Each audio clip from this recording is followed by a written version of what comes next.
वक्त का सफ़र। मैंने ख्वाब में देखा है कि आज तुम्हारी बली जख्मी हो जाएगी। अदील ने सलीम को बताया तो सलीम ने बात को टालते हुए कहा, ज़रूरी तो नहीं कि तुम्हारा हर ख्वाब ही सच हो। अदील खामोश हो गया। दोस्त इसके ख्वाब पर यकीन नहीं करते थे।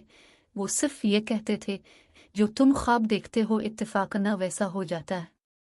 वो दोनों अपने अपने घर चले गए और इस बात को तो भूल ही गए। शाम को खेल के बाद जब वो घर पहुंचा तो पता चला कि इसकी बली गली में तेजी से गुजरती हुई मोटरसाइकिल की जद में आकर जख्मी हो गई है।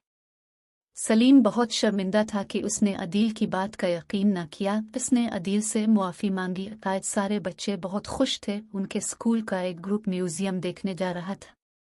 अदील और सलीम भी उनमें शामिल थे। अदील ने सलीम को बताया कि मुझे ख्वाब में एक पुराने पत्थर के नीचे एक चाबी नजर आ रही है। कुछ देर बाद सब के साथ अदील और सलीम म्यूजियम पहुंच गए और पत्थर तलाश करने लगे। अचानक अदील ने एक पत्थर की तरफ इशारा करते हुए कहा, ये वो पत्थर है।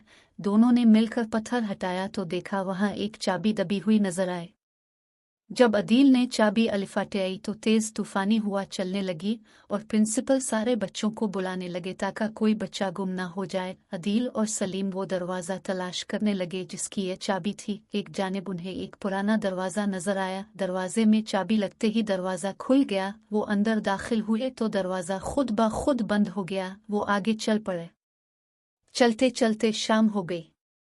वो एक गांव में पहुंचे। वहां पर एक घर का दरवाजा बजाया और एक आदमी बाहर आया और उसने अजीब लिबास पहन रखा था। वो इन दोनों को अंदर ले गया और उनसे सवाल करने लगा कि वो कहाँ से आए हैं। जब दोनों ने इस आदमी को बताया तो वो हैरान रह गया और कहा, वो अपने जमाने से 100 साल पिछले दौर में आ गए हैं। मजबूरना वो दोनों वहां रहने लगे। वो रोजाना दरवाजा तलाश करने के लिए जंगल में जरूर जाते थे। इस तरह 2 साल गुजर गए। एक दिन अदील ने ख्वाब में फिर वही दरवाज़ा देखा और जल्दी अदील को बताया। फिर वो दोनों इसी रास्ते पर आ गए तो देखा कि सामने दरवाज़ा मौजूद था। वो बहुत खुश हुए, लेकिन फिर आदास भी हुए कि पता नहीं उनके घर वाले किस हाल में होंगे। वो तो उनके आने की उम्मीद ख़त्म कर चुके होंगे। लेकिन जब वो दरवाज़ा खोल कर बाहर आए तो देखा कि अभी उस्ताद साहिब बच्चों को बुलाकर एक जगह जमा कर रहे थे। तूफान ख़त्म हो चुका था। वो खुश हुए और बच्चों में शामिल हो गए।